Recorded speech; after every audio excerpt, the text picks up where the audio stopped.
Tyler, the Creator, remains being one of the most notable names in all of hip-hop, spending more than a decade and a half in the spotlight. Not only does he have a fan base that will ride for him till the death, but critical acclaim to go along with it. Because of this, Tyler has become a modern-day legend in the hip-hop game. However, people haven't always thought of Tyler, the Creator as a legend. In fact, people really didn't know how to feel about Tyler, the Creator. Some people diminished Tyler, the Creator as nothing more than an internet rapper or somebody that was edgy just to be edgy. However, Tyler, the Creator would go on to prove them all wrong with one performance. But let's just take a step back to understand why it was so important. As a kid, Tyler, the Creator always showed interest in many forms of media. Like, sure, he had an interest in music, but he also was like a kid drawing album covers. And as he grew up, he started making YouTube videos, which showed that Tyler, the Creator, not only had interest in making music, but making art regardless of the medium. And maybe that's because he went to 12 different schools and like saw a lot of environments and different people, or maybe he was just like that and was born for this. And to accommodate for all these different interests that he had, he, along with some friends, formed the group Odd Future. And the decision to form that group was one that made Tyler, the Creator's life much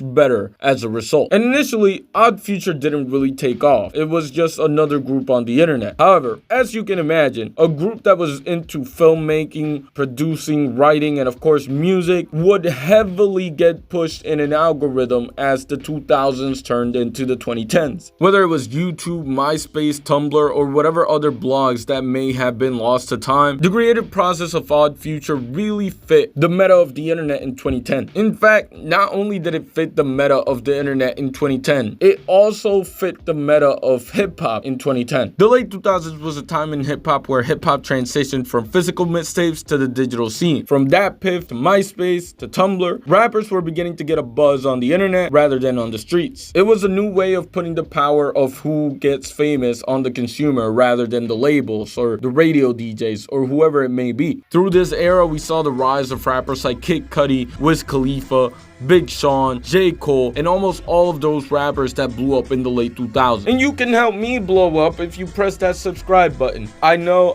it's annoying, but it's just something that you have to do. And I ask nicely, you know? You don't have to do it. I just would really appreciate if you would. Or at least press the like button. Like, I would mess with you if you press the like button. But anyways, to make simple things simpler, let's just say the blog era was essentially a lesser level of what the SoundCloud era was a few years later. Because whereas you could really become famous off of SoundCloud, the DatPiff era, the blog era as a whole, was more about proving yourself as a rapper. But if there was one group that really took advantage of this digital scene, it was Odd Future.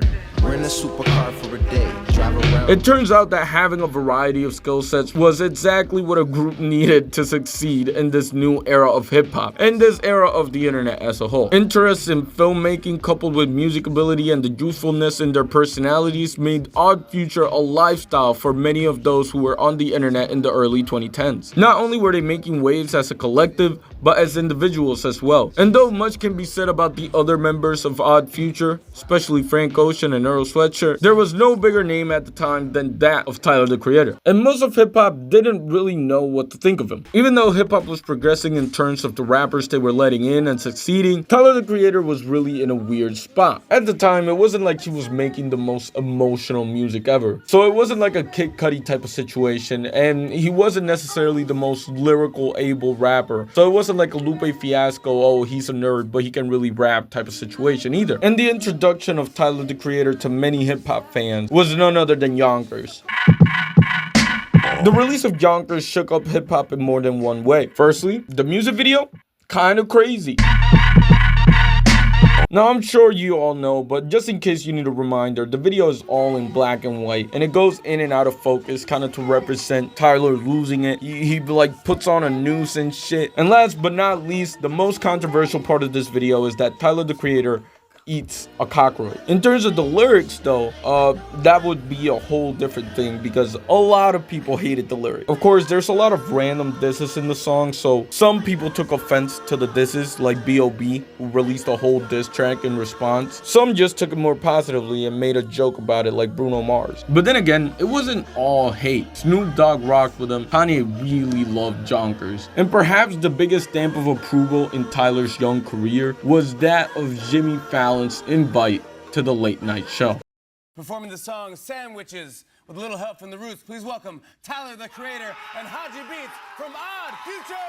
Mainstream culture is an ever-evolving thing. The difference between right now and 5 years ago is insane, and the difference between 5 years ago and 5 years before that is also insane. It's always changing, and as the late 2000s turned into the 2010s, late night shows started to focus more on the YouTube side of their marketing. Just like how hip-hop was adapting to a digital era, TV was either gonna have to do the same, and no one was more eager to do so than Jimmy Fallon himself. The year was 2011, and up to this point, the show had only been running for like a year and a half. And as they entered their second year, they wanted to add something that would make them feel like the late night show. And part of how they do that would be through the use of young and up-and-coming artists making their names on their stage. And there was no musical act better to test this out than with the young group by the name of Odd Future. It would be a risk. Questlove specifically was concerned about how dependable they were. Like, what if they went rogue? What if in their rebellious personality they did something so bad that it would get the show pulled from the air? They had never been on national TV, and theoretically speaking, anything could happen. But then again, that's what makes for good TV. Anything can happen. So why not just roll the dice? And that they did. On February of 2011, on a national stage, Odd Future would be introduced to the mainstream TV audience. And let's just say they did not dumb down who they were for a national stage. The song to be performed was Sandwiches, which all things considered isn't the most friendly song to play, but clearly friendly was not what Odd Future wanted to be that night. Tyler and Haji pulled up with ski masks on. There was a fog machine on the stage. There's some girl walking around on some little girl that walks out of the TV in that one movie type shit. There's also like gnomes all over the place for some reason. I couldn't explain that one. But regardless of it all, in terms of gaining new fans, this wasn't necessarily the presentation you would think would gain anybody new fans. And yet, they pulled it off.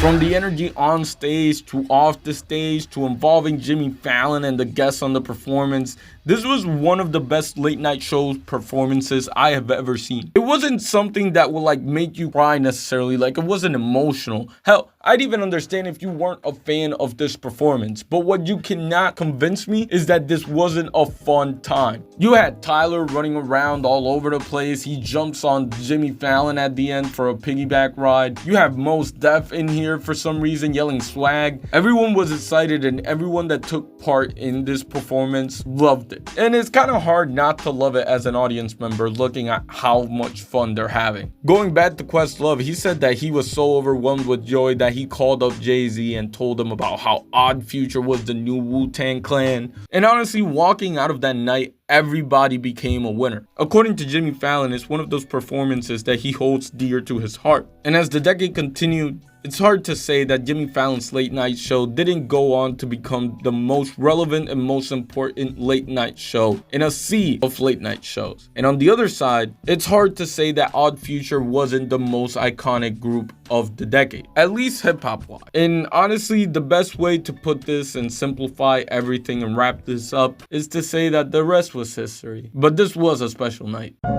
Anyways, I gotta get more consistent with this YouTube stuff. You know what I mean? Like I'm releasing like one video every other week, and I just need to lock in, not gonna lie. But with that being said, we are very close to 50K, so I'm hoping we can hit that relatively soon, preferably before the end of the year, because that would be nice. And with that being said, shout out to y'all, shout out to me, shout out to God. Shout out to God. And shout out to Jay Dilla. And yeah,